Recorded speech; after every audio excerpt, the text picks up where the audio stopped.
Erica Carpenter with Pet Waste Management. I had the opportunity to stay here with Matt on the Bold Moves podcast, and we talked about my story, my journey, and all the great things about becoming a small business owner. Feel free to check it out on this one.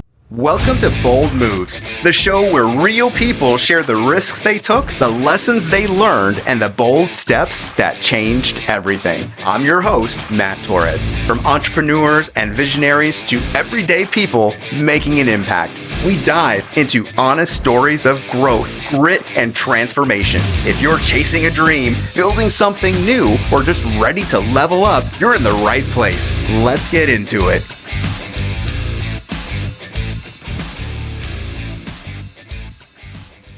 So we are back with the Bold News podcast, and I've got a really awesome guest. So I have Erica Carpenter, and Erica is kind of like, her story is pretty wild in the best way. So she spent nearly 2 decades in construction, restoration, drywall, general contractor work, you name it, like she's done it. But then she pulled the ultimate bold move. She walked away from it all to scoop dog poop. Literally. But I don't want that to fool you, because she is the founder of Pet Waste Management, which is an eco-friendly pet removal business that keeps yards clean and the noses of everybody in that yard happy. But it's a really honor to have you on the show. I just want to thank you for coming on, and I'm really excited to hear your story. Oh, you're also the mind behind what we're going to talk about, which is Build Hers, right?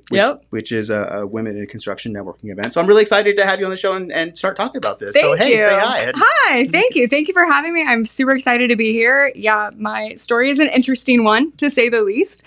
So yeah, I'm excited to share it. Very cool.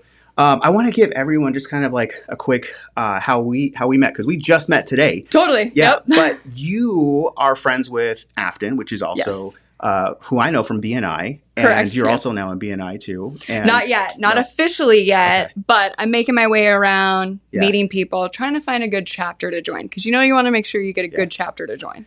Well, I can say the chapter that Afton's in is probably like one of the best chapters top tier out there. I'm just saying, I'm unfortunately I can't go anymore just because, we've got 2 people from our office there and just didn't work out. But, and I'm not doing sales anymore. I'm doing more tech stuff, but still I love everybody in that chapter. And I'm pretty sure if you've seen the podcast, you've seen a lot of people. There's so many from there. I love it. Desiree is a close friend of mine, and cool. Asia's awesome. Yeah. So yeah, it's cool to be able to we know the same people. Yeah, those 2 are like a dynamic duo. Oh, they are. But awesome. So just so everyone knows, our show is about talking about bold moves that people take in their lives, the good, the bad, the ugly. And, we talk about what happened, we dissect it. If it was something that just totally went off the rails, we talk about what we learned from it. But on the flip side, if it was a slam dunk, a home run, we praise that and talk about that too. So yeah, how we got there. Yeah. So I kind of want to kick things off and just kind of let you talk about that dramatic, or pivotal moment for you that, helped you or kind of sparked you to kind of take this bold move in your life. Man, where to start? So yes, like you said before, I have about 19 years in a construction restoration background. That's where I started right out of high school. I was not a college girly. I didn't want to go to college. I didn't want to go back to school. And I got a job at a restoration company. I had no idea homes could even flood. No idea that water damage was even a thing inside of a house. So it was a big learning curve for me. And I loved it. I realized that I was very young and I got into a kind of family-owned restoration company, and I grew and I grew and I made great money. And I realized that wow, females in this industry, women in this industry can go leaps and bounds. And so I loved it, and I just continued to grow with it. So at one point I managed a drywall company for a single trade drywall company for new builds. So I got to learn the new build process. All the builders throughout the valley. That was a really cool situation. And then I did typical GC work, general contracting for commercial and residential. And after 19 years, you get a little burnt out. There's definitely a burnout phase. I think big part of what pushed me to start my own company, because people had told me like, oh, you're great in construction, you should start your own construction company. And I knew that I just wasn't prepared for that. Like, I knew that I'm like, I don't know enough to be successful. And it's a super flooded market. The reality is there's tons of people that do construction here in the Valley, which is great. There's amazing, great companies too. I've worked for a lot of them. So it's taught me a lot, but I realized that I'm working for all these companies when I could do something on my own in the same realm. You know, starting at the problem that I realized was that as I was like working for other companies, I had great ideas and I cared a lot, probably more than I should have. And I realized that I was like caring and putting all this time and effort into somebody else's business and making them grow, which is great because it all trickles downhill. But that's the problem. It trickles downhill. So I realized that I'm like, why am I working so hard to benefit somebody else when I could be working just as hard and benefit me and my family? And so I had, I was doing business development for a general contractor, and I thought maybe by like doing networking and business development that I would enjoy that more than like running projects. Yeah. And I just realized it wasn't filling my cup the way that it used to. I wasn't getting the same enjoyment out of it. The market's just a little bit different now. And so I was like, something's got to change. So I had a nice little, come to Jesus meltdown with my husband. And what's funny, so about backstory, which makes this story just even that much funnier. So about 8 years ago, my now husband and he didn't have a job at the time, and he was kind of living off of some funds that he had saved. And he was like, well, I need to get a job, but I don't want to work for the man. Like, what should I do? And I go, you should go around and do like waste removal. And he's like, what do you mean? And I go, like, go around and pick up like dog poop, like waste removal for dogs. And he's like, that's not a thing. And I go, oh, it's a thing. It's 100% a thing. And I go, people make great money. And so he joked and he's like, we'll call it poop, scoop, and boogie. And I was like, yeah, totally. So it was just like a dream, like a funny conversation that we had 8 years ago. So this past year, because I just started in April, like March, April is when I got this up and running. Yeah. I'm having a, conversation with him. I go, okay, what do I do after 19 years in this one field? Like, what do I do that will still make me happy, that I'll still enjoy, that I can still work really hard at and put on my all into it? And he was like, you should start like poop, scoop, and boogie. Fun fact, there is a gentleman in Prescott that already has the name. So we ended up with Pet Waste Management, which I actually prefer better. I like the name better. And I was like, you know what? At this point, I would literally rather clean up shit than be in construction anymore. And so that's kind of how Pet Waste Management started. Okay. To backtrack, as I was working for a general contractor, I had gotten into a B&I. We was in a B&I for a restoration company that I was working with. And so I got to learn about B&I and networking and, the giver's gain and all of that stuff, which was really, really cool. So as I started meeting more and more people through B&I, I met tons of females in the trades, tons of women in the trades. And I'm like, oh, hey girl, we all do the same thing. And we had the same pain points and we had the same frustrations and funny stories. And so essentially we put together a lunch, and we had 8 women show up to this lunch. And then we're like, hey, we should do like a happy hour and invite other women, like, oh, I've got a friend that does this, and I've got a friend that does HVAC, and I've got a friend that does inspections. And so we're like, yeah, let's do it. So we started putting on happy hours. So our first happy hour was, I think it was like 23 people or so, but it was all women in the trades. And then, that happy hour, they're like, all right, when's the next one? When's the next one? And they just kept asking, like, when's the next one? So we started in October of last year, of 2024, and we started Build Hers. And essentially it's networking for women in construction. Wow. And it's grown from, 15, 20 members to our June event. We had about 130 women show up to our event. Yeah, it was really cool. Yeah. So in the midst of all of that, that's also something that I divide my time into. Those are like 2 full-time jobs. Oh, they basically are. They are for sure. Yeah, it's been fun. I'm super busy, but the reality is I love it. Like the joy that I get out of bringing these women together and teaching women how to network with each other, and what's cool about it that's a little bit different than like the B&I. So like B&I is only one trade, one category, one person. What's cool about this is we'll have 5 roofers show up. We'll have 3 or 4 general contractors show up.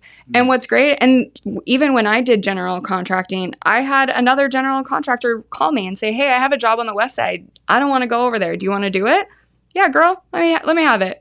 And we took care of it for her. Yeah. So what's cool is like, even though we do the same thing, like I tell these women all the time, like, trust me, you can collaborate and build together over this competition aspect of it. And so that's kind of what our group is really about. It's about collaborating with other industries or other fields that you might not think that you would have combined interests or power partners with. But we have a little hashtag. It's community or collaboration over competition.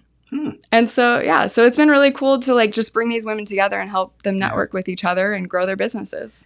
Yeah, that's a really good hashtag, like motto, collaboration over competition. Yeah. Because I don't know how many times I've heard it said, but like there is plenty of business out there to go around for everybody. So much. Like if one person, they can't take on the entire, right. Like, it's just like even like in the insurance industry, we work with other insurance companies. 100%. You know, yep. because, all the time. Yeah. Like sometimes they don't write certain carriers or certain lines of business, and another insurance company does. Like, yeah. Yeah. It's just wild. Yeah. That's a really cool concept and a really cool idea to bring all of those in that industry, all of those people together, and you can kind of like crosstalk and stuff. Yeah, it's really cool. Yeah. We've had women come that have been in like the electrical unions, welders that are learning how to weld, and they're in the welder union. Like it's been so cool, the dynamic of women that we've gotten, and it's grown to so much more than just construction. Now we have like supporting industries, we have realtors, we have bankers, mortgage. We have some estheticians that show up, some girls that do lashes and massages. And I'm like, the reality is these business owners are not taking, the self-care goes out the window when you own a business a lot of the times. And so I'm like, hey, if I can put you in front of somebody who you're like, oh yeah, I'd be comfortable with letting you do that. Or, oh yeah, I do need that service. Okay, well, let's figure it out. And then, I just made those connections. They've made connections. They've grown each other. Like, it's just it's a cool circle, giving circle. Yeah. So is it like, are you like making money from it? Like, is it profitable, or is it like a not yet quite there? Eventually I would love to, because I spent a lot of time and a lot of money putting them on together. We've actually started, because we've grown to so much bigger. I've put together kind of a sponsorship pitch deck to be able to offer to companies that want to sponsor certain things or get their name out there. We just hit 1,000 followers on our Instagram page, I think on Monday. Yeah. Nice. So we're growing the community. And so it's a great way to kind of get some advertising out there. And now you're in a network of all these women. And we know how much women like to like converse and work with each other and everything. So it's been beneficial when it comes to that. We haven't done any like exchanging of monies. I haven't gotten paid on it. We've had talk about, do we do a membership? Do we charge per event? Do we do, and there's a lot to look at when it comes to that, because my biggest fear is that like I don't want to charge a membership and then lose companies that might not be able to pay the membership. I'm a starting new business, like paying $1,000 to a networking event seems astronomical right now, but if it's, hey, if it's $50 for a year and you get to come to all the events and you get access to all the trades and the contractors and everybody that's in the group, is that does that bring value to it? Would paying per event would that bring value to you? So there's a lot of things to like kind of digest and figure out what would be the best way to still bring value and then also still bring value to me. Yeah. That's cool. So yeah. Okay. So, man, like almost 20 years in construction. How did you get into the construction business to begin with? Funny story. So back when I was right out of high school, I was looking for a job. This was back before smartphones and Google and everything was online. So a lot of we looked through jobs through like Craigslist, Backpage, random ads like that. And so I found a ad for a restoration company called Dry Force, DRY. That's important for the rest of the story. So I get a call and they're like, hey, we're looking to hire a dispatcher. Can you come in for an interview? And I'm like, yeah, great. So they tell me the name of the company and I hear Drive Force.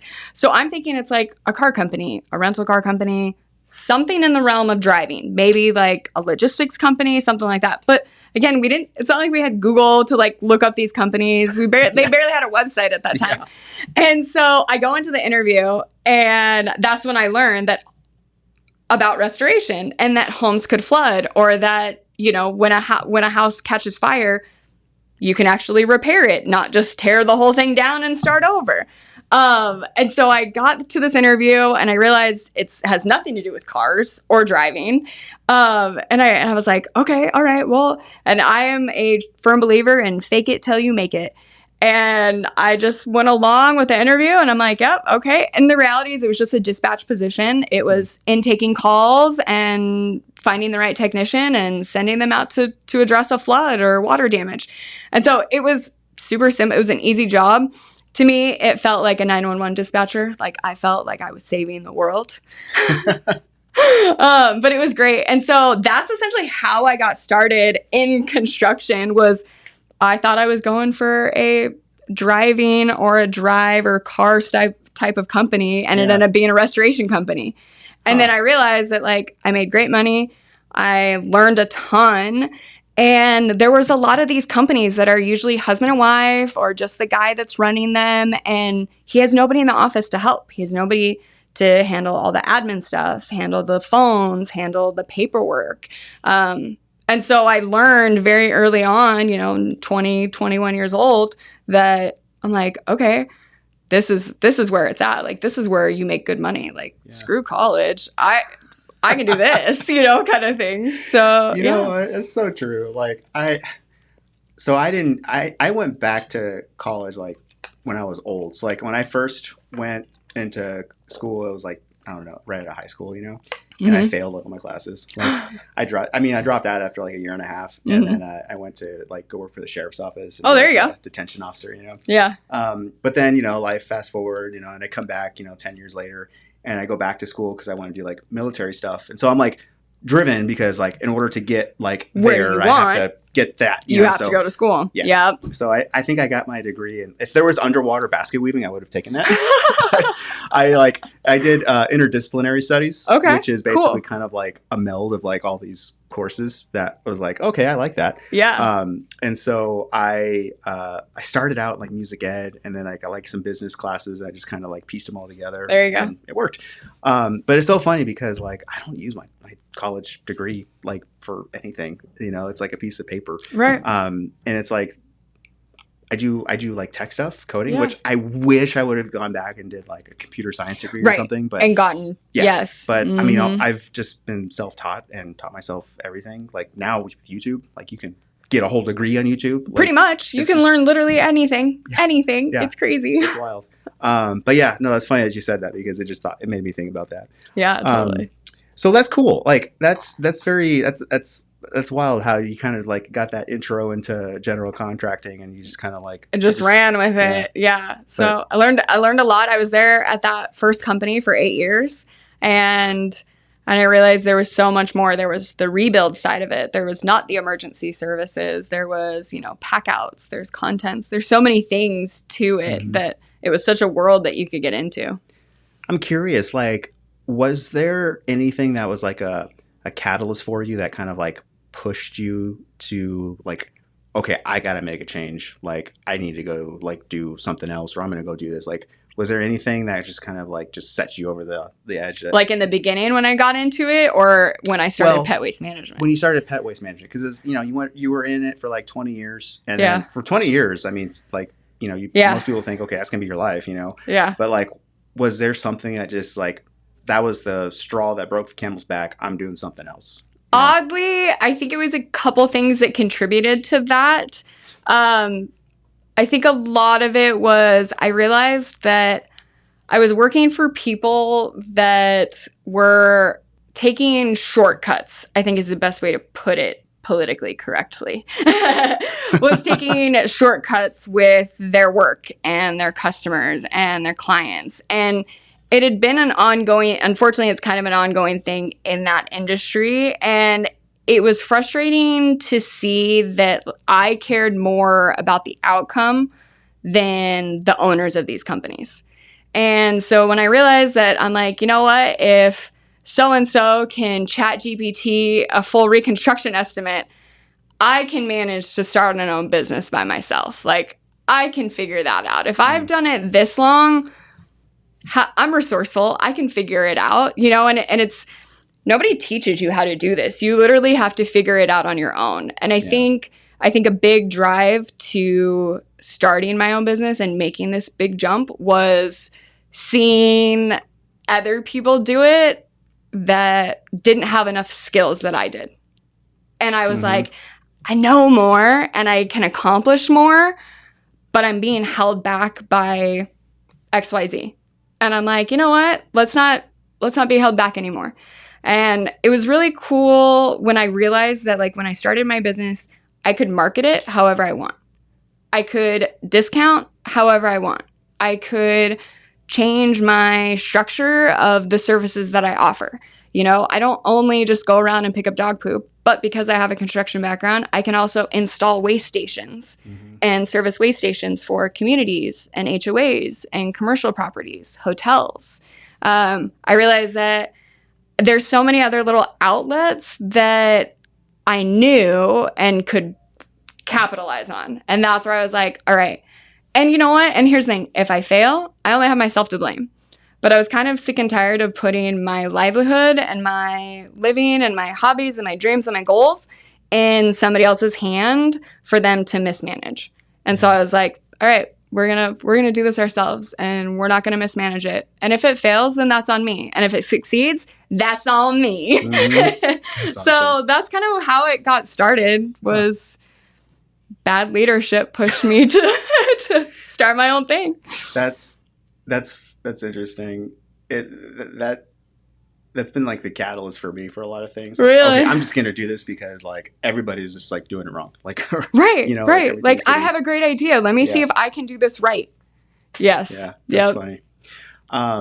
Do you ever watch or listen to the podcast, The Diary of a CEO? No, I haven't seen that one. Man, so solid. Like, it's really good. Like I forgot who his name is, but like you'll probably recognize it if you see it. Like he's like a British guy, and then he talks to like a lot of big name people. It's like I forgot what his name is, but he had this one guest, and they were talking about. He said this guy like drew a circle on a table, and there was like a little spider in it, or a bug, and the bug would like not go beyond the circle. Yes, even though they could, they wouldn't. Yeah. Yes. And then like he started drawing it smaller and smaller, and the spider would like not go. And then when he drew it small enough to where he had no choice but to go beyond it, then it was like the bug realized, oh, hey, I can go beyond it. And no matter how many times he tried to draw the circle, like it would not stay because it now knew. And it was just kind of interesting because like when he talked about that, he related it to like in our own like mind, we put these circles around this, like where we can't go beyond that. I'm not this, so I can't do that. Yeah. And it's just kind of like, wait a minute, like why are you putting your own like limiting circle? Like, just go beyond and like once you go beyond it, like there's no stopping. Like there's no stopping. Yeah. It's 100%. Like it's so true. Cause like when I first started, my biggest thing was I was like, well, all these scooping companies have websites because they need people to go to see their pricing. So I started reaching out to people that build websites. I've never built a website before. I have no idea. I don't even know code. Nothing like that, right? I wouldn't even know where to start. The fact that I even bought a domain was like, good job, girl. You made it that far. And so I started reaching out to companies and figuring out, and I mean, I got quotes from $8,000 and it would take 6 to 8 weeks to, $2,100 for 3. And I realized I'm like, there's got to be a better way. There has to be a quicker, more efficient, cost budget friendly way. And so I started Googling, doing my research, and I realized that I built my own website from a template. And so I pay like a small fee to like use their template, and I was able to learn how. So you're right. Like the reality is that you don't know what you don't know, but when you're pushed to that point, those circles aren't containing you anymore. Like now I can actually say I know how to build a website. Not really, but And so what's cool about that though is like now I don't rely on anybody else to change anything on my website. Yeah. I now get to go outside the circle of my whole business and I can touch anything on it, which is very empowering for sure. Is that you're not tied to somebody else's knowledge or skill set to get your job done. Yeah. So I'm curious, you got me thinking, because like I'm a techie. Like I started building websites when I was like in high school. Like, like I wish I would have known you 3 months ago. Oh, but I'm like curious. So what did you use? Like what platform or? So I think it's called Card. It's CARRD, I think, if I'm spelling it correctly. Yeah. And essentially they just have like templates. So I tried to find a template that would fit. In reality, all my website needs is what we do, our pricing, and how to contact us. Yeah. So it was super easy. And when I realized that like talking to these companies that build websites, they're like, yeah, we can make this and this and this. And that's $600. That's $400. That's $250. That's this. And I was like, dang, I don't need that much. Yeah. And what's cool now is that like now I can go in and edit it. I can change if my pricing changes or if I want to start offering a discount. Now I can update my website to offer that discount same day kind of thing. So it's been efficient. I like it. Yeah. I don't know any other, so. Yeah. No, I've used Card before. Like they're super cool. Like it's easy. Yeah, I really like their stuff. Very user friendly. With me being like, I like to get in the weeds and everything. Like obviously like when I know what I want and it needs something beyond that, then I'll go do like something else. Yeah. But like if it's something super simple, like you can spin something up in like a minute. It was fun because then you got to like, you could bold I figured out how to do, bold certain words and how to change the color and you do all the coding with the parentheses and the hashtags. And I was like, man, this takes me back to my MySpace days, but like, do you remember? Yeah, you remember. Dude, I remember like tricking out my MySpace page. Like your top 8. And you had music. The people who had music, oh man, that was something else. When you figured out how to get the music from LimeWire to your MySpace. Now we're going back. Oh man, yeah. Like good stuff. Like I used to tweak the HTML code and like do all kinds of crazy stuff and everything. Oh my gosh, man. I love it. And Tom, he was always on your Always. That was the only picture ever. I'm like, does anybody ever know who he was? Like, did anybody actually ever meet him? Like, do we know if that picture was like actually him? I don't know. I think it was. I feel like if you show that picture to like kids nowadays, they would just be like, yeah. But if you show it to like our generation, we all know. Hey, Tom. Yeah, it's so funny. He was like everybody's first friend. Like, oh man, that was smart man. Yeah, that's funny. I wonder, like, gosh, like. MySpace was so different now. Like Facebook is completely, I don't know. It's taken its own realm on that. It's crazy how much it took over. Yeah, that's pretty wild. No, like I always get like when someone talks about website stuff, I'm always like, oh yeah, okay. Oh, what'd you do? What'd you do? Yeah. Now, if you want to go down a rabbit hole, then start going into AI and building websites with that. Yeah. Like it is so easy now for somebody to build a website. Like Card is just like one piece of it, but if you look at all the other web aspects of it, like here's one. If you go to this is a pretty popular one. It's called Lovable. Okay. Lovable.dev, I think. And it's just like ChatGPT, but you can go on there and you can say, build me a website that does this. And it will build you the website. Like it's insane. Yeah. And that's insane. And if you want like complicated stuff, it can do that. I'm just barely touching the surface of ChatGPT then. I'm not even getting into the weeds just yet. Yeah, Holy crap. That's what I do day in and day out. Oh my gosh. Like AI stuff. And it's just like mind blowing. I believe it. Yeah, so I can go off on a tangent, but I won't. I'm like, we'll save that. We'll do lunch, and then you can teach me all the things that I need to start doing with my ChatGPT. Yeah, it's crazy. What are some of like the challenges that you faced early on in this transition, and like how did you overcome them, or were there any challenges? Oh, definitely. There's definitely challenges. I think a lot of it is obviously like. Getting clients is the biggest part of it, I think. There were things that I learned very early on, like allowing myself enough time to do one-time services because I realized those take a long time.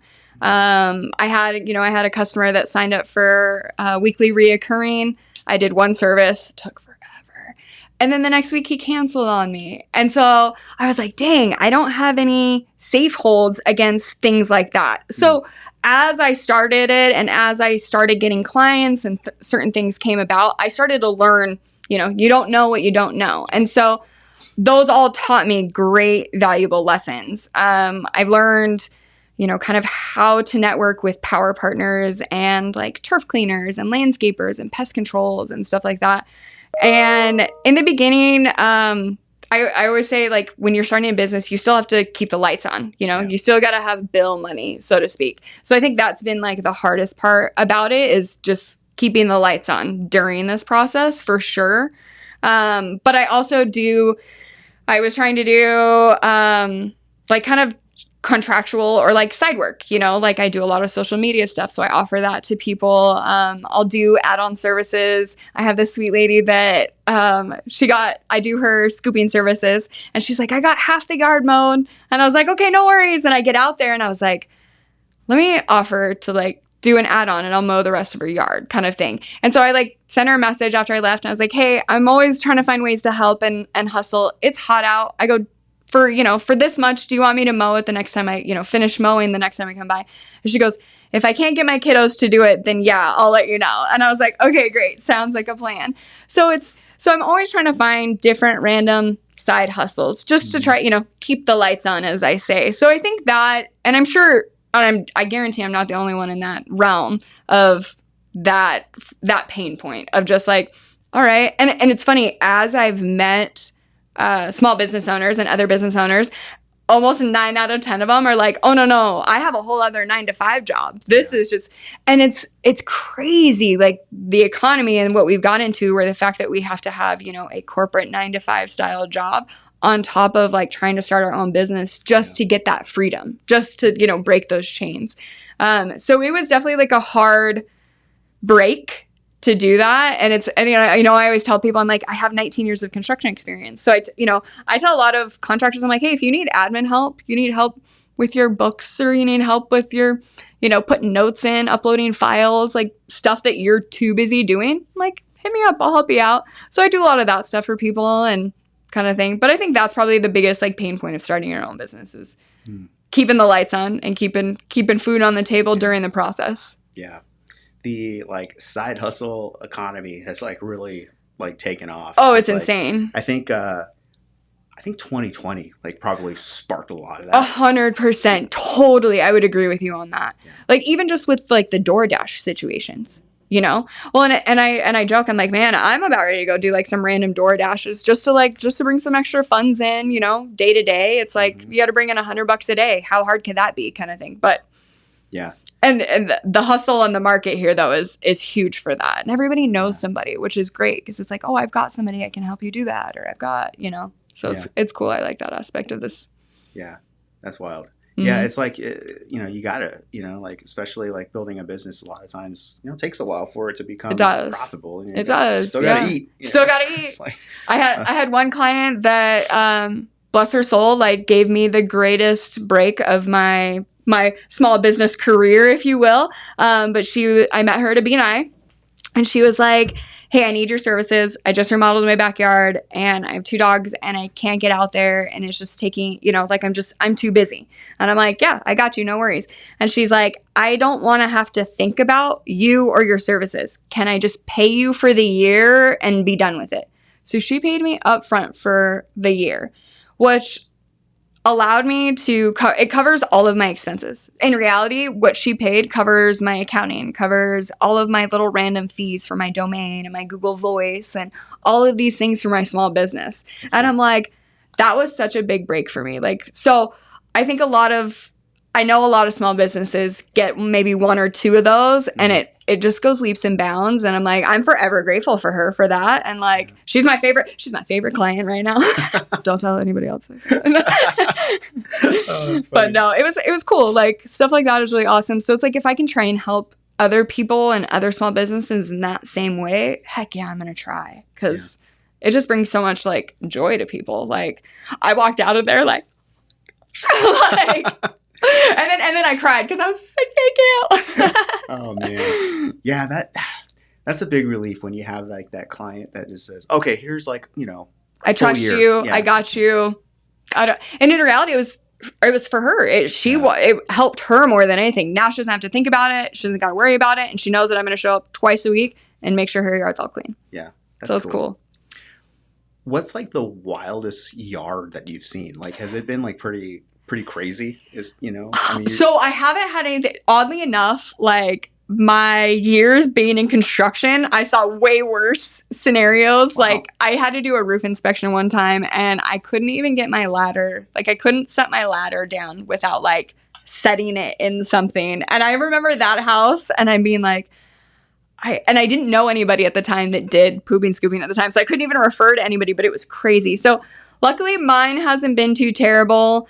I think my hardest one was like I did a one-time service and I couldn't start until 1:00 and it was in the middle of June. And so that was like a rough one, but just because it was 115 and by the end of it, I was 20 pounds lighter in water weight and, sweating like crazy. But oddly enough, like it's very chill. It's very easy. My clients have been super great, understanding, and they're like, I don't really ever have to like deal with their dogs, but sometimes like I've got a couple where, the dogs don't get put away and they don't like me in the backyard. So, yeah. But so I'll always text and be like, hey, you've got a really sweet guard dog back here that doesn't want to let me in. But in reality, I've been very great, like blessed so far with not anything too crazy. So yeah. I don't have any like crazy fun stories just yet. Okay. I haven't fallen in a pool yet. That's good. I haven't let out any dogs in a gate yet. Knock on wood. That's what I have insurance for. But yeah, so no, we've been very good. We're gonna keep it that way. Are you like doing it all yourself, or do you have like a team, or? So I do it all myself right now. I will say, so my son just turned 16 in June. Oh, wow. He has his permit. And so I tell him, I'm like, all right, once you get your license, probably because he just started school, but I'm like, by next summer, like you're going to have a fun summer job. And he jokes because he won't even pick up the dog poop at our house. And he goes, I think I'm going to get a job at Harkins instead. Like, you do you. Fine. And he's like, well, I get free movies and discount on snacks. And he's like, I don't get that with you.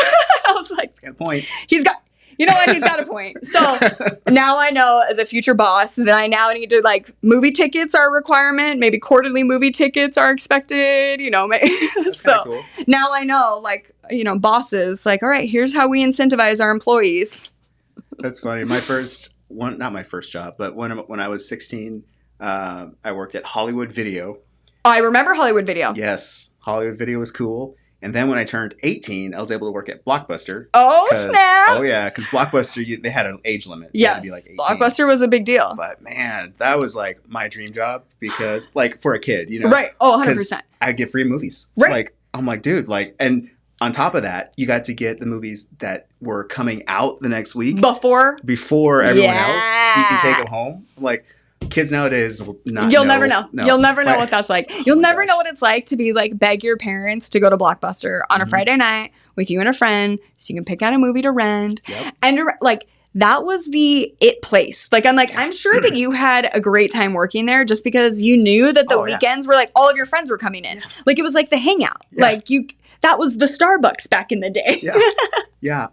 I would go and I would just like walk the wall and just kind of see what movies are out there. Right. Like just to check it out. Like, all right, what else we got? Yeah, exactly. Oh man, good times. Yeah. It's so funny. Like, and I remember like there would be a movie that would just come out and it wasn't in, it was all checked out. And I would like wait by the drop off bin, hoping for somebody to bring it back. Yeah. Yes. I would wait there like hours. Like I'm a big techie Star Trek nerd. Yeah. Hold on a second. I don't know why this stopped. Okay, it's still going. Yeah, so like I'm a big techie, and like there was when like the Star Trek movies came out, yes, and it was like checked out. I was a kid, and I would like wait like hours for this movie, and I remember like I was probably like 8 or 9 or something like that, and it was at the Fry's video store because our Fry's had a video store. Yes, I remember the little like side by the pharmacy. And I would go in there and the lady at the counter like knew I was waiting for this movie. And I remember like I was just like waiting. My mom was shopping and I was just waiting. And it finally came in and I remember she came up to me and she's like, here you go. And I was like, like all excited, and she was like all happy because she was able to like, She got to give give it this to kid you, a little yes. movie, you know. It was so funny. She just made your whole Yeah. day. I Yeah. love it. That's so Yeah. cute. And then me and my brother, we would fight because my brother liked video games. Okay. And it was a rule, like one movie, one game. There you and go. we would always try to convince each other, like, just use your video to get a game. Or no, use your game to get a movie. And it's like, never Never. worked out. Yeah. How far apart are you guys in age? I think we're about like 4 years. 3 or 4 years. That's not too bad Yeah. then. Nice. Yeah. So How funny. Yeah. But man, my kids, they just go on Netflix or whatever and just like it's there. Like, do you remember instant. when Netflix used to mail you? Yeah. Like the envelopes? Like, Yeah. I'm like, I thought about that the other day. I was like, holy crap, do you remember when Netflix used to like mail you DVDs? Like, that was a weird time. Yeah. And it Yeah. wasn't even that long ago. That was like less than 20 years ago. Like, Yeah. And that was weird. that was Like, weird. I was like, you're just gonna send me like a Yeah. movie, like, and then I mail it back? yeah, Odd. yeah. Very odd. Well, and the interesting thing is, Blockbuster like had the chance to like acquire Netflix, and they were just basically like, Never mind. Yeah, and then boom, they're done. That's wild. Yeah, like you kind of think about like, man, what would have happened if like that would have been That like, had different, you know? continued. Yeah. Yeah, like alternate reality type thing. Yeah. It's like, Like, where would the world be right now? yeah. But anyway, Blockbuster shaped the world. yeah. So anyway, I don't blame your son for wanting to go to Harkins because I kind of have to agree with him. You know, I am inside air conditioning, movies, snacks. All right. Yeah, yeah. I remember I had a friend who when they were working in Hollywood Video, like you would wear like the white shirt and the cummerbund, you know, and, like, the tie. It was like to me, like I was like, whoa, that's like cool. you had a uniform. Oh, man. The things that we cared about, like that Yeah. that meant something to us back then. You know. Yeah. Good stuff. Yeah. Oh man, people, never won't understand. No. Where the world has come today. Yeah. Like, I mean, I appreciate it. Like, I don't hate on it. Yeah. Like it's funny now. It's so funny. Like we're now starting to see that trend of the generation going back to like flip phones and like getting rid of like smartphones and things like that. It's so funny how it really does come full circle, and these trends are. And like I've noticed that recently is like more and more people are like, oh no, I don't have my phone with me, or no, I'm putting my phone away, I don't have it on me, or anything like that. That's like it seems wild to me, but at the same time, like I get it. Like there's times where I have to tell myself, put your phone away. Like it's so hard. It is. It's like we're all addicted to it. We are addicted, and it's like I think about it, and I'm like, yeah, I've got my phone everywhere I go, but then it does everything for us. Like I run my whole business through my phone. Like it's crazy if you were to take away all the benefits that you use from it, where we'd be back in the Stone Age. Like the reality is, when I was in construction, I was talking to a lot of when I did drywall, I would talk to the new build superintendents a lot. And there was one guy that I talked to, and he's like, you don't even understand. He goes, when we had to call trades, he was like, we had like a bag of like quarters. And he's like, we went to the payphone and we wrote our list of all the people that we had to call. And he goes, we called subs and trades from a payphone to like schedule things. He's like, there's no email, there's no fax, there was no. So when you think about like running a construction site back in the 80s and the 90s, before cell phones, before you had connection, communication in the palm of your hand, what did we do back then? Like, what did they do? Like, it was just so much harder. Like, it was lengthier, harder. So interesting. Yeah. And I remember my parents, my mom, she would drop me off at the movie theater. And then, like, as soon as it was done, I'd use the payphone to, like, hey, come pick me up, Like, no cell phone. No, Or it was like, you be here at this time. Yeah. This is where I'll be. And if you're not here, you got a whooping. Yeah. You don't want to know. Like, you ever see that commercial back in the day where this guy is calling collect and the dad answers, and then he's like, who's calling? He says, we ought a baby eats a boy. Yes. We had a baby. It's a boy. And then who is that? It's like, oh, it's Bob. They had a boy. It was just that, and then he hung up. Yes. I do remember that. Yeah. That's so funny. Man, that's good times. Where do you see your businesses in the next 5 years? Like, where do you see the pet waste management, and then where do you see the Build Hers organization? Like, oh man, where are those going? To the sky, to the top of the world.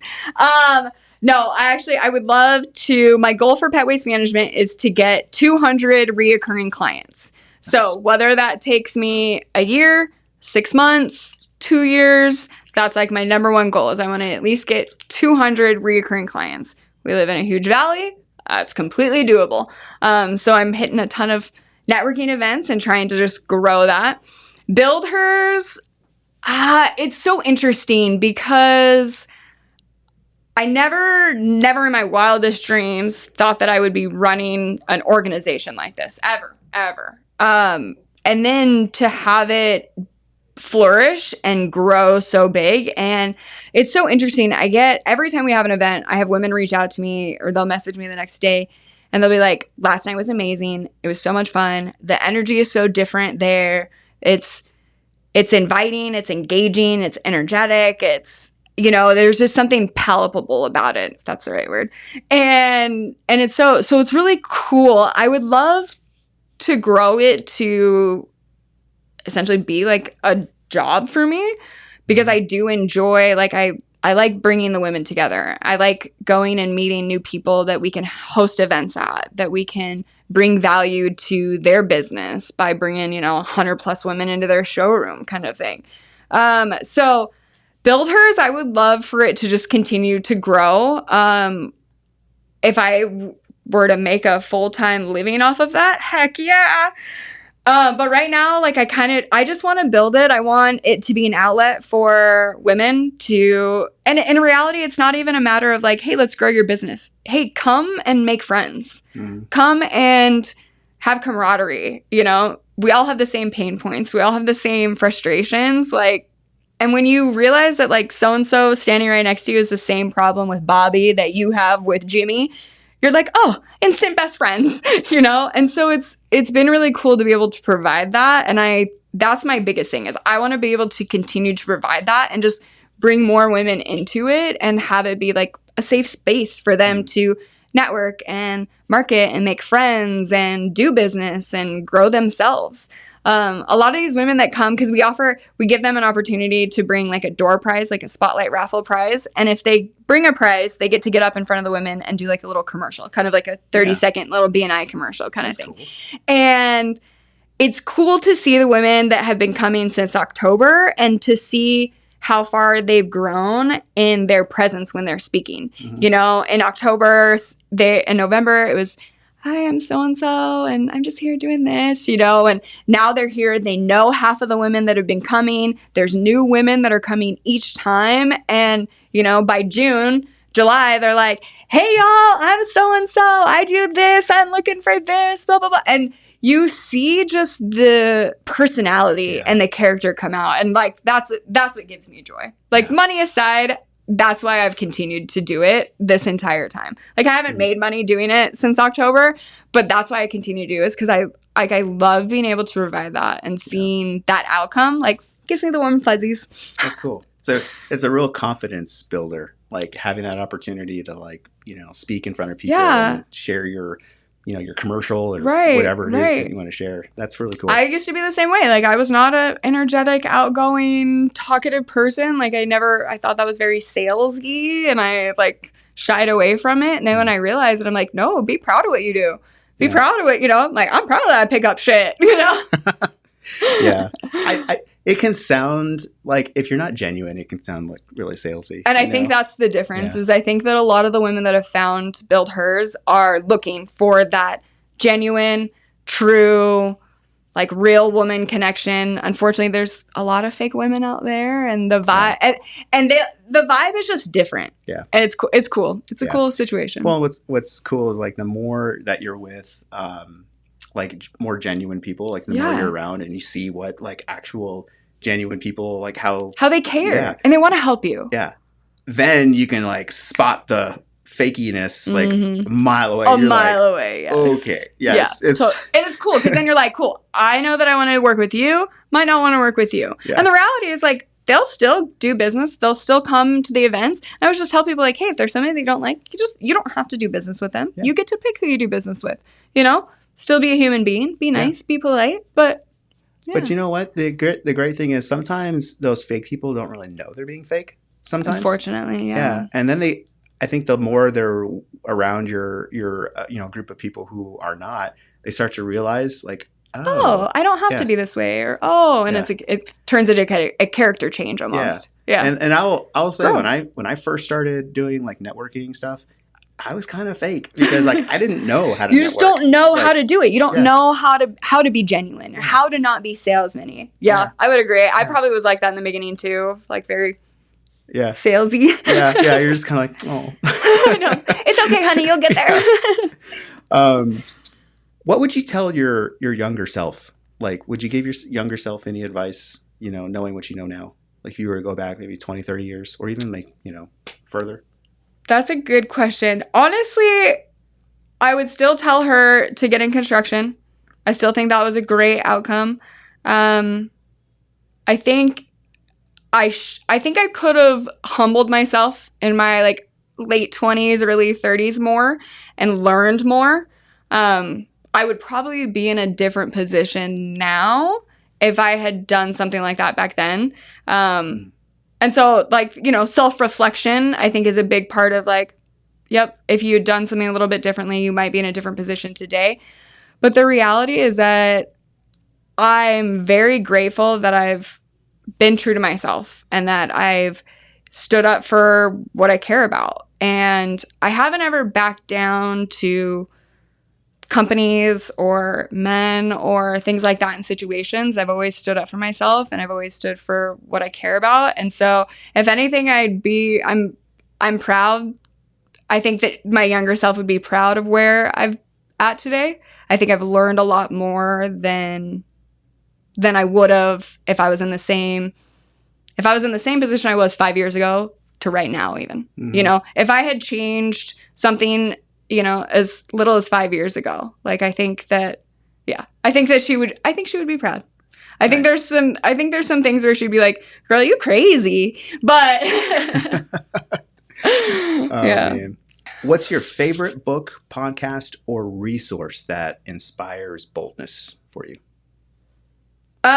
So in true transparency, I haven't read all of it, but the Let Them book is a huge one.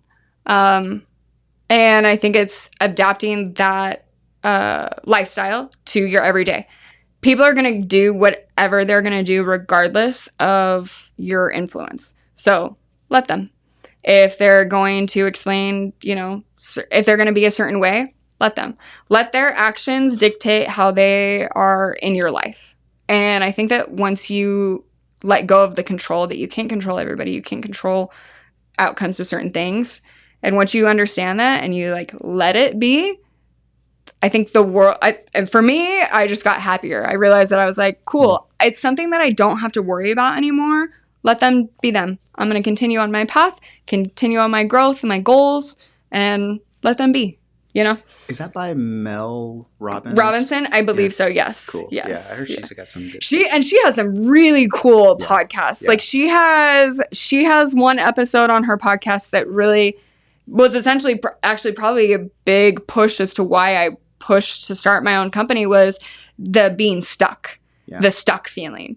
And they say that like everybody goes through this. Everybody goes through that like stuck phase. And I just remember being, waking up every day and I'm doing the same thing over and over and I'm working for people I don't like and I'm doing jobs that I don't like and I don't like the people that I'm dealing with and nothing about my life was going the way that I wanted to go. And I was like, why do I feel this way? Why am I stuck? What has to change? And so I went down a whole rabbit hole of like, all right, why am I stuck and how do I fix this? And so one of her episodes about that was huge and realizing that like, hey, you're up here. You break the circle. You can go outside and it's the paper, the circle with the spider. Like you can go outside the circle. I promise you it'll be okay. Yeah. So, yeah. That's crazy. Mm-hmm. It reminds me of when I was like 19, worked for the sheriff's office. I was a detention officer and like I did for like a year. But I want to know more about that. Dude, it was wild.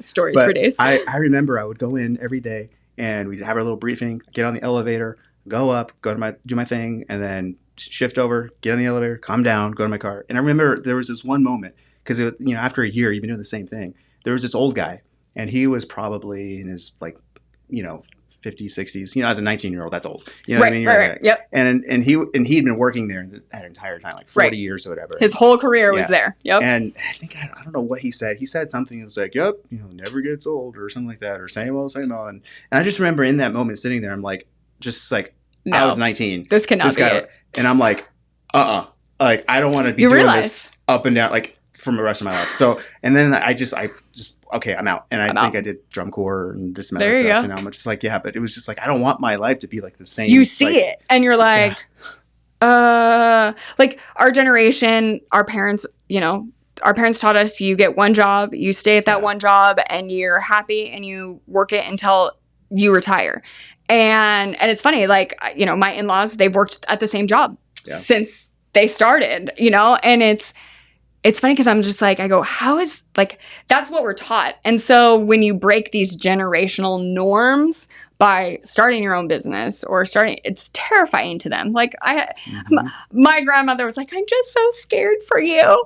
And I'm like, you know what? It's okay though. Like, and if anything, if you're scared for me, you know what you can do? You can tell all your sweet friends in Sun Lakes that I can come pick up their dog poop, like, and so I would agree with you on that.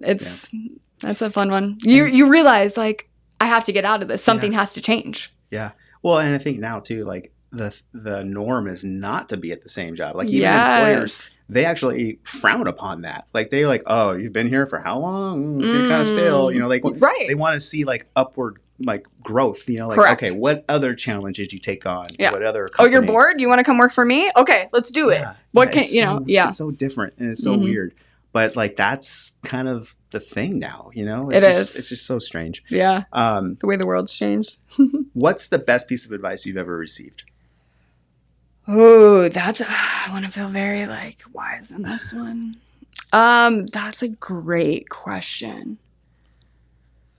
Honestly, I don't know if it's not from anybody one specifically, but I think a great piece of advice that I've received over the years is to continue to just do you and not worry about the opinions or thoughts of others. Mm-hmm.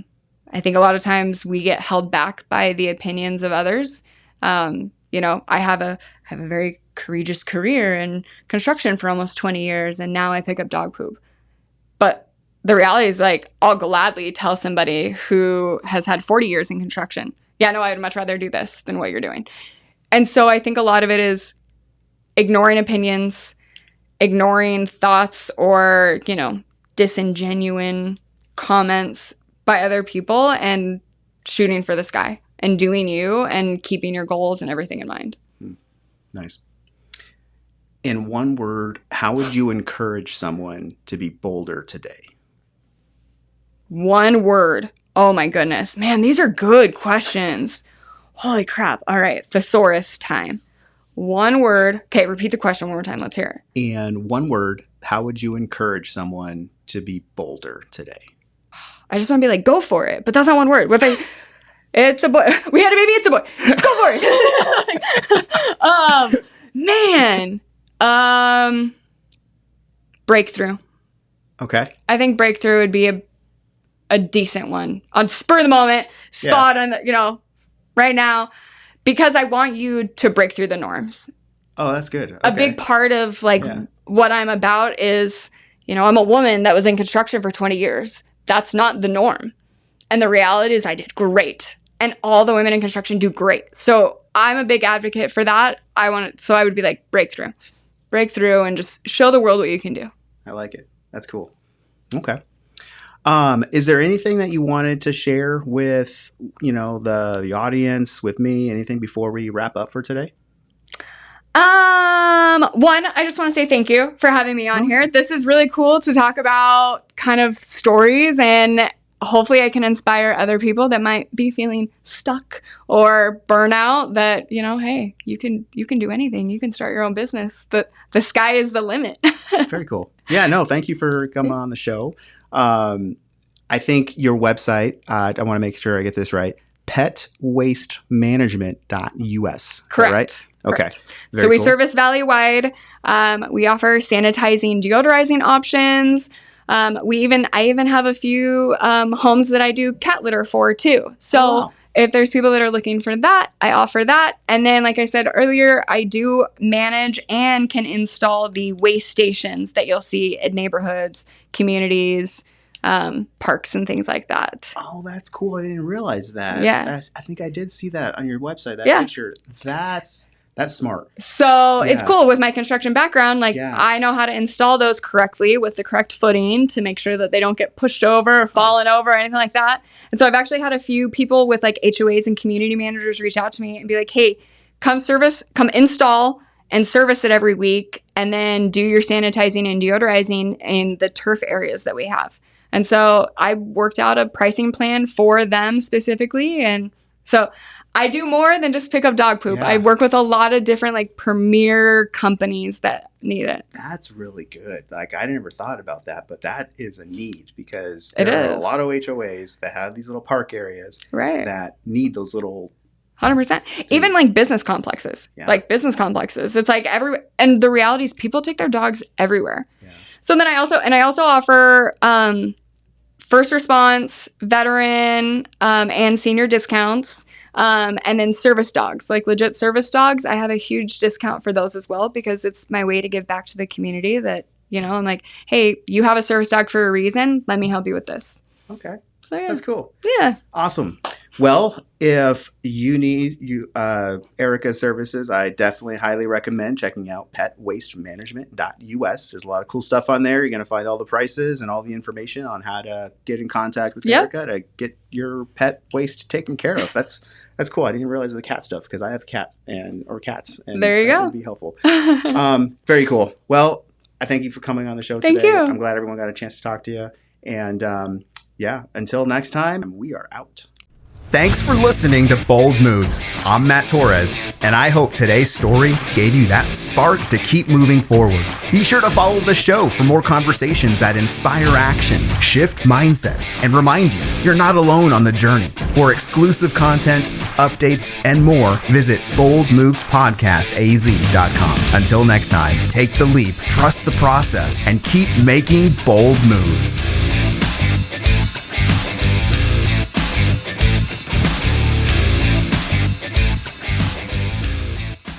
Hi everybody, I'm Erica Carpenter. I own and operate Pet Waste Management. We are your Valley's premier pooping, scooping services and pet waste removal. We offer sanitizing and deodorizing options. We also install and service the waste stations that you might likely see at parks, HOA communities, and we do reoccurring, so we can do weekly, bi-weekly, bi-monthly. We have a lot of different options, and we also even service cat litter boxes. So if you have a cat, definitely still keep us in mind for your services. Pet Waste Manage, your time